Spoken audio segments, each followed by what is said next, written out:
Queridos, Josué capítulo 24.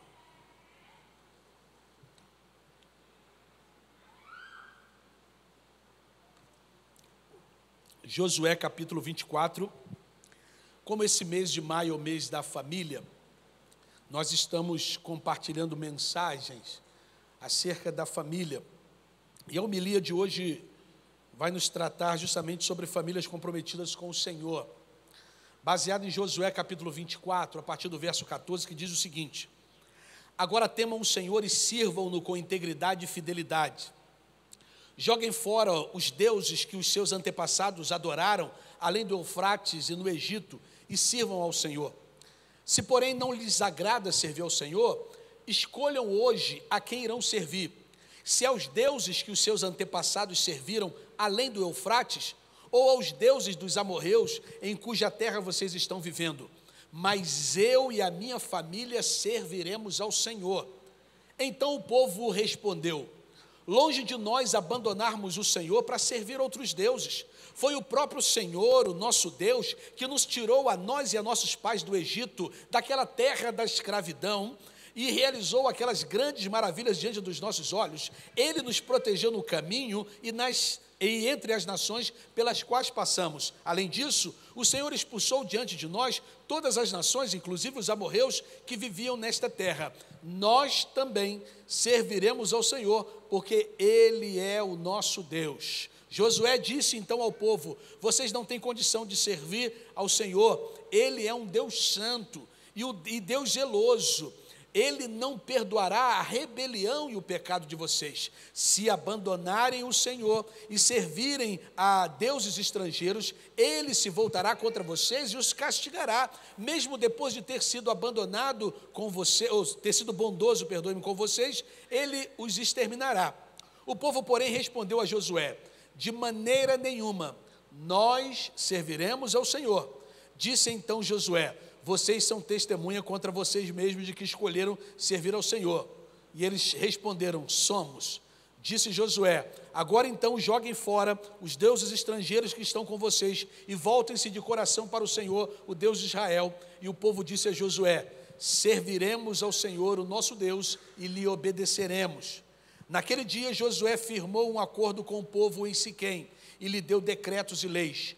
Josué registrou essas coisas no livro da lei de Deus. Depois ergueu uma grande pedra ali sobre a grande árvore, perto do santuário do Senhor. Então disse ele a todo o povo: vejam essa pedra, ela será uma testemunha contra nós, pois ouviu todas as palavras que o Senhor nos disse. Será uma testemunha contra vocês, caso sejam infiéis a Deus. Depois Josué despediu o povo e cada um foi para a sua propriedade. Ponto. E que o Senhor, nosso Deus, abençoe as nossas vidas sempre que lemos as Sagradas Escrituras. Queridos, a família é uma preciosa instituição estabelecida por Deus e ela precisa ser desenvolvida segundo os propósitos do Senhor. E para que possamos ter lares fundamentados em Jesus, é necessário alinharmos a nossa vida à vontade do Senhor, de modo que as nossas famílias elas compreendam o valor de se comprometerem com Deus e viverem para a glória de Cristo. E nesse texto, Josué, ele declara a sua convicção em conduzir a sua família a viver na presença do Altíssimo, apresentando ali valiosas lições que nos ajudam a entender algumas marcas presentes em famílias comprometidas com o Senhor. Então, baseado nesse texto, eu quero tirar algumas verdades bem rápidas e práticas para a minha vida e para a sua vida, como aplicá-las para a nossa família, o que Josué fez, qual foi a posição de Josué, levando aquele povo a também viver um comprometimento com o Senhor a partir da sua família. Primeira coisa, quando você olha para os versos 14 e 15, você vê a primeira lição, que uma família comprometida com o Senhor, ela obedece à palavra de Deus. É a primeira coisa. Uma família comprometida com o Senhor, ela obedece à palavra de Deus. Já no final da sua vida, Josué percebe que havia surgido uma segunda geração de pessoas que demonstrava uma indisposição de servir ao Senhor. Diante do perigo espiritual, Josué assume então o seu papel enquanto líder e desafia o povo a um compromisso com Deus. Josué sabia que o povo tinha um coração dividido e precisava aprender o valor de viver exclusivamente para Deus. Assim, no seu discurso, ele busca provocar uma profunda reflexão, levando as pessoas a perceberem que não podem permanecer neutras, que não há possibilidade de ficar em cima do muro, que não há possibilidade de não tomar uma decisão, mas que eles precisavam se voltar à obediência ao Senhor e escolherem se serviriam ao Senhor ou se voltariam para as velhas práticas da idolatria. Então, naquele momento decisivo, Josué, ele não exime a si mesmo, a sua família, da responsabilidade, e ele afirma que, independente da escolha dos seus conterrâneos, ele, juntamente com a sua família, eles escolheram o propósito de ser leal a Deus, e Josué conduziria o seu lar a uma vida de integridade ao Senhor. E a Bíblia afirma a necessidade de possuirmos uma vida de consagração ao Senhor e não ter um coração dividido. Cristo faz o seguinte alerta: ninguém pode servir a dois senhores, porque ou odiará um e amará o outro, ou se dedicará a um e desprezará o outro, diz Mateus capítulo 6, verso 24.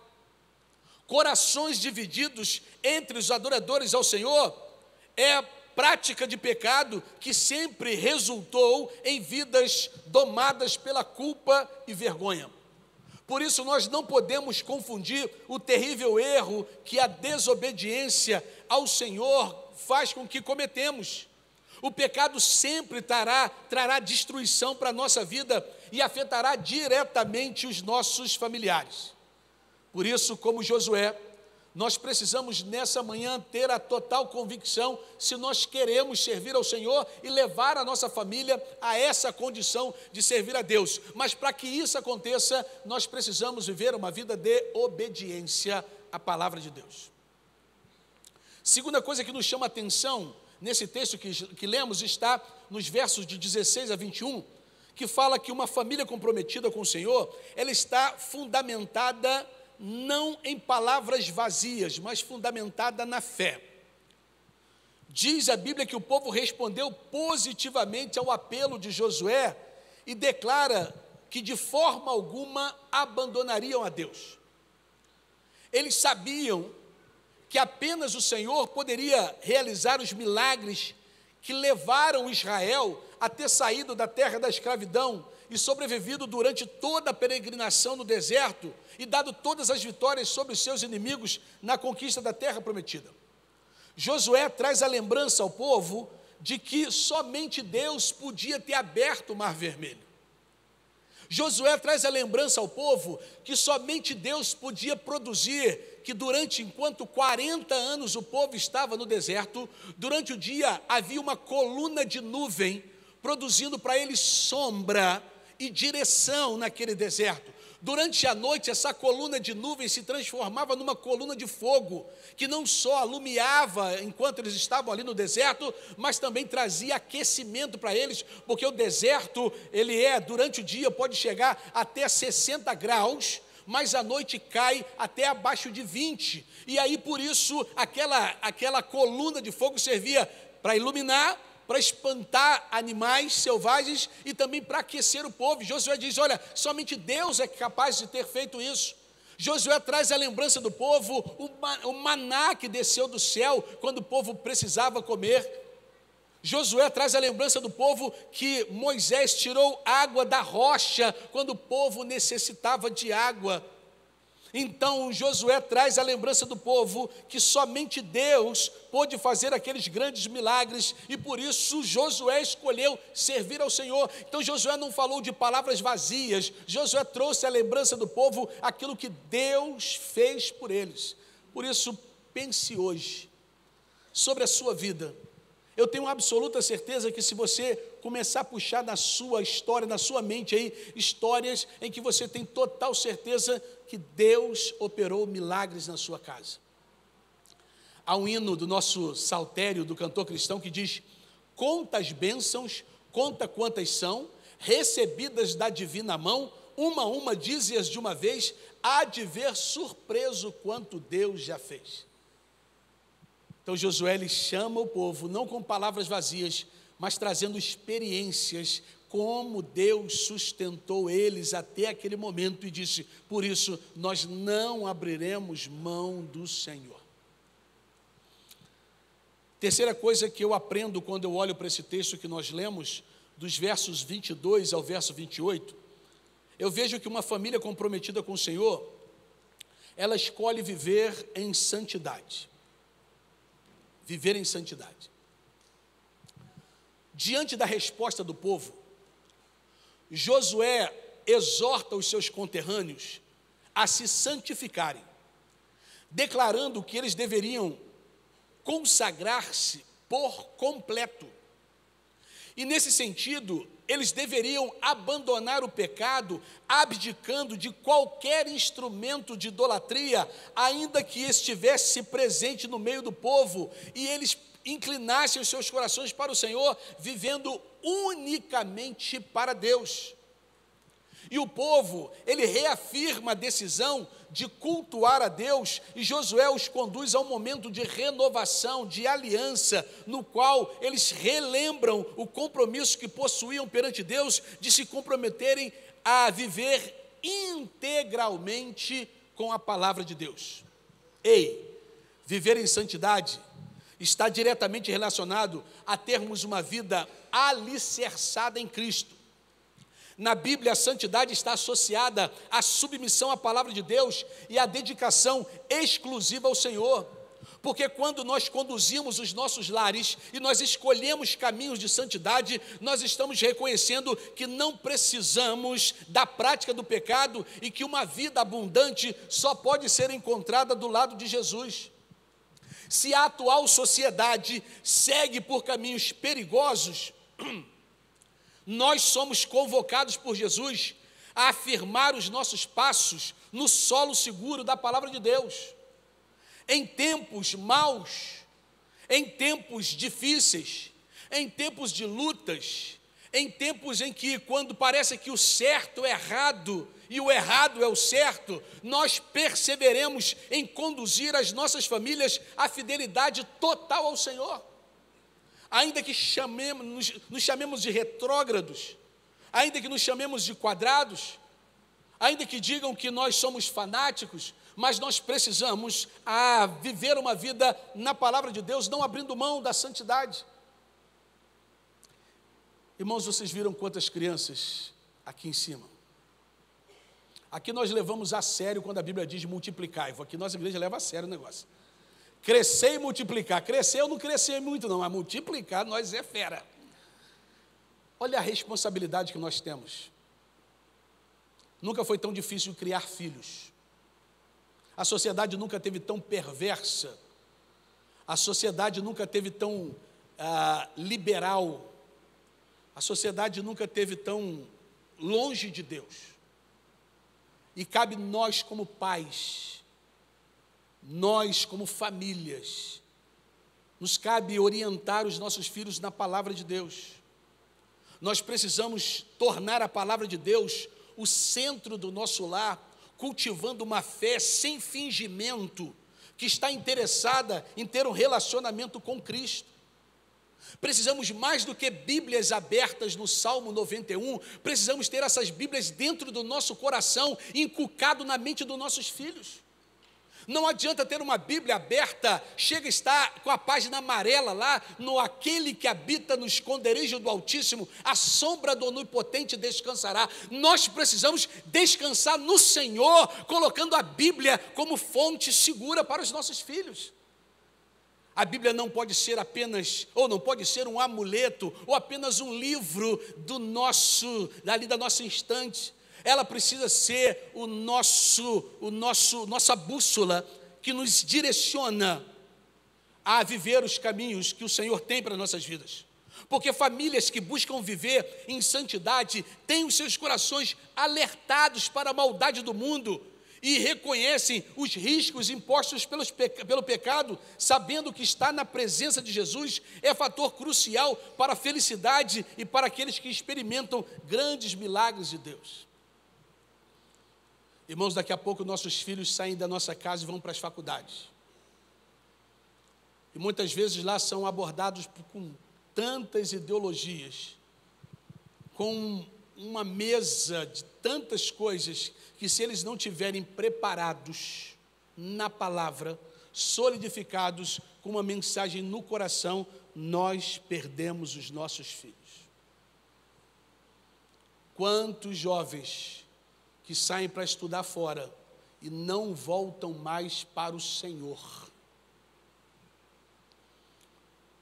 Por isso, irmãos, eu concluo trazendo as aplicações que esse texto traz para a minha vida e para a sua vida.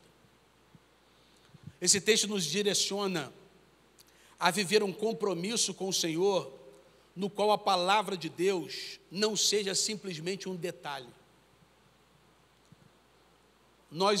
O mundo está cheio de religiosos, mas o que falta no mundo são pessoas comprometidas com a verdade bíblica.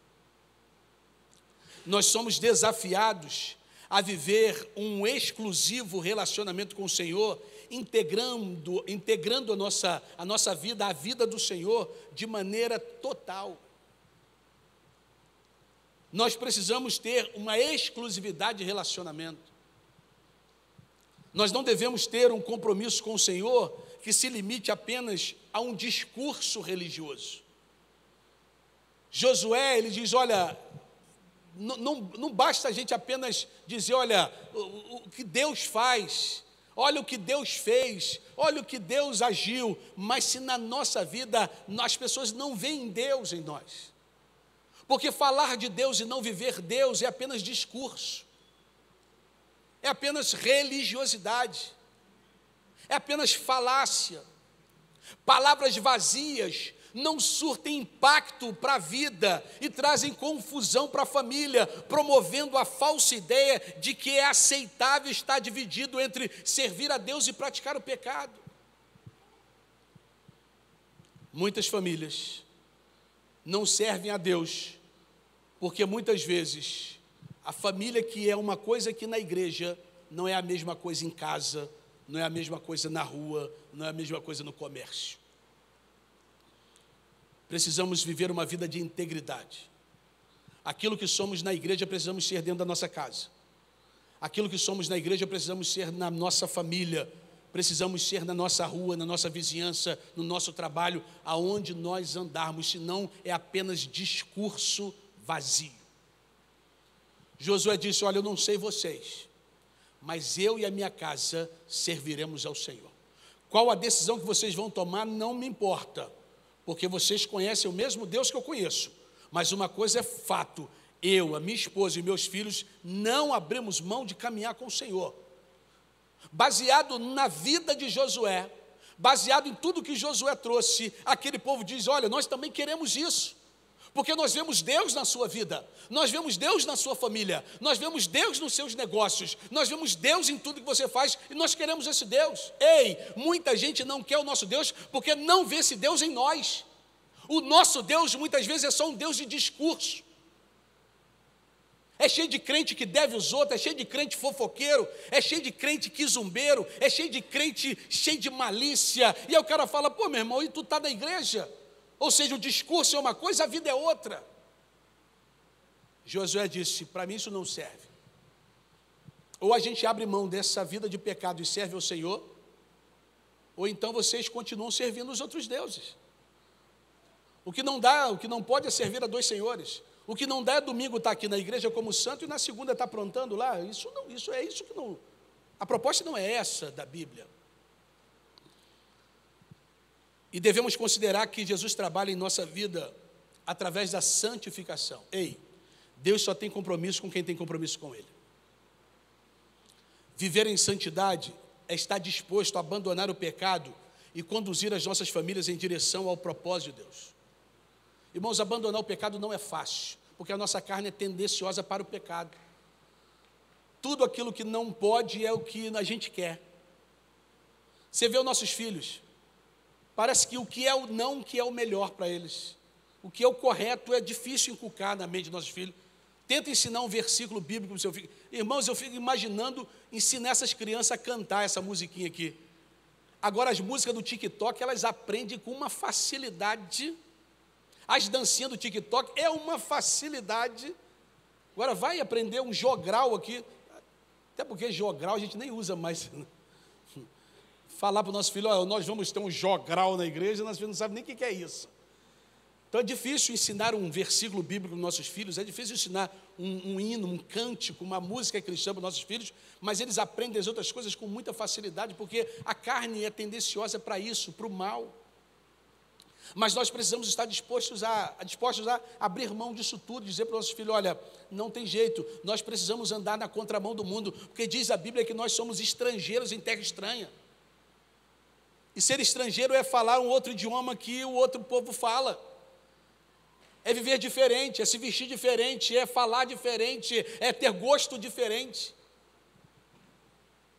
Às vezes a gente vai em viagem em outro país, você fica lá meio sem, por exemplo, eu que não falo nem bye nem hi, teacher, Zé Maria, eu não falo nem bye nem hi. Aí quando eu vou para os Estados Unidos visitar minha filha, eu pego uma lista de aprender a pedir comida em inglês, é que eu não quero só morrer de fome. Então eu aprendi a falar hot dog. Eu vou no lugar onde está escrito hot dog, please, hot dog. Faça assim, todo mundo sabe o que isso vale. Toda língua, se você fizer assim, sabe? $2. Oh, two é do two, one, two. Até tem, eu sei, 1, 2, 3, 4, até tem, tá. Mas tenta, porque a gente aprende um inglês mais ou menos. Eu estava passeando com meu neto num carrinho, veio uma senhora, brincou com meu netinho e perguntou para mim, em inglês, perguntou para mim, quão velho é esse menino? Eu falei, como é que eu me chamo ele de velho? Está vendo que é uma criança? Porque na minha mente eu tinha que perguntar qual a idade dele, ou quanto tempo ele tem, mas não, quão velho ele é. E eu não conseguia assimilar quando ela falou a palavra velho e quão velho ela é, e eu fiquei tentando raciocinar o que eu respondia para ela, porque na minha mente era em português, e ela falando quão velho, e eu tentando dizer, e eu falei, essa miséria não está vendo com a criança, como é que pergunta que é velho? E eu tentando ver o que eu respondia, mas não era, porque a cultura era diferente. Ela falava uma coisa, eu entendia outra, e ainda que eu tentasse responder para ela, eu estava tentando entender o que ela falava para me tentar responder, porque era cultura diferente. Ei, é assim no mundo espiritual. Nós somos de outro povo, por isso que às vezes falamos alguma coisa, o povo lá não entende, às vezes o povo lá fala alguma coisa, a gente não entende, dá essa confusão, mas nós precisamos entender que Deus está nos direcionando para uma nova terra, e se nós queremos ser povo de Deus, nós precisamos aprender a língua do Senhor, os princípios do Senhor, os projetos do Senhor, e viver conforme a família do Senhor. E finalizo aqui dizendo que, ao firmarmos um compromisso com Jesus, nós abrimos as portas para o relacionamento com Deus, testemunhando os milagres na nossa família. Irmãos, Deus, é que às vezes nós barateamos a palavra de Deus e vulgarizamos algumas coisas. Porque às vezes falamos que é milagre aquilo que não é milagre. Milagre é algo extraordinário. E eu tenho certeza que extraordinário de Deus já aconteceu na sua vida. E nós precisamos lembrar desses extraordinários e contar isso para os nossos filhos, para que os nossos filhos conheçam o tamanho, a grandiosidade e a misericórdia desse nosso Deus, para que eles queiram continuar servindo ao nosso Deus. Porque amanhã, irmãos, nós vamos partir daqui. E os nossos filhos precisam continuar até que Jesus venha firmados na palavra de Deus. Porque, irmãos, sem Deus é impossível. Estamos vivendo tempos muito difíceis. E eu tenho uma triste notícia para dar para você. Vai piorar. Porque isso é bíblico. A Bíblia diz que nós estamos chegando no fim dos tempos. Então não adianta a gente pensar que vai melhorar, não. Agora vai ficar bom. Está vindo aí, né? Eleição para prefeito, ó. Vamos tirar a velha e voltar a nova, mas a nova já é velha 3 vezes, e vamos fazer, vai dar certo o negócio. Não vai, irmão. Não vai. Não, agora, não, está vendo? Ó, viu como é que a esquerda arrebentou com nós? Vamos voltar à direita, porque agora. Não vai, irmão. Ei, a nossa esperança precisa estar em Jesus. Ninguém, humanamente falando, ninguém vai resolver o problema do mundo, do Brasil, das Minas Gerais ou de Manhuaçu.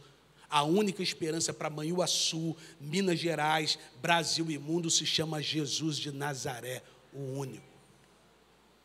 Por isso nós precisamos ensinar os nossos filhos nesta palavra.